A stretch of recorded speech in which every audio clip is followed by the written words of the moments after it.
Alors, sur automobile propre, BMW i5, une série 5 électrique en 2023. Pour contrer Tesla, dans son plan d'électrification, BMW a récemment annoncé que la série 5 disposera d'une version totalement électrique. Des premiers détails refont surface autour de cette déclinaison. Donc, ils vont sortir une iX3, hein, ça on est tous au courant. À l'image de BMW iX3, la prochaine i5, un nombre potentiel pour la distinguer du reste de la gamme, devrait donc reposer, sans surprise, sur la plateforme CLAR, une base extrêmement polyvalente qui permet à Munich de multiplier les énergies pour un seul et même modèle. Car la berline routière devrait être aussi capable d'embarquer des motorisations thermiques essence et diesel à technologie mild hybride 48 volts, ainsi qu'une offre hybride rechargeable. Les premières rumeurs évoquent une dotation mécanique qui ne devrait pas descendre sous les 282 chevaux de l'actuel BM iX3.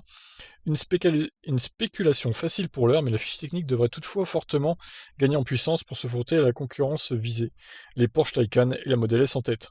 Avec l'évolution des technologies et des moteurs, la batterie de 80 kWh devrait de son côté être suffisante pour offrir une autonomie proche des 600 km.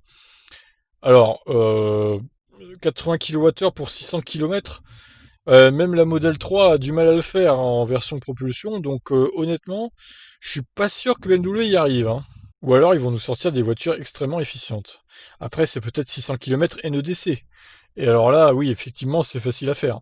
La date de sortie de cette version n'a pas été précisée par le constructeur d'hélice, mais la BMW i5 pourrait voir le jour fin 2023, soit à la fin du premier volet de la stratégie de la marque, qui prévoit l'arrivée de 25 voitures électrifiées avant cette échéance. Bon, pour moi, la batterie de 80 kWh pour 600 km d'autonomie, ça reste un peu utopique. À mon avis, ce sera plus autour de 90-95 minimum, voire 100, parce que ça sera quand même une grosse voiture, je pense. De la taille d'une Model 3, peut-être un poil plus grosse même, donc ouais, ça va être compliqué de faire 600 km en 80 kWh, mais bon, on sait jamais. Peut-être que BM va nous préparer un truc de fou. Voilà, bon, on n'a pas plus d'infos que ça, hein. Je pense qu'il faudra attendre les prochains mois, les prochaines années, pour en savoir plus. Je vous laisse réagir. Ciao.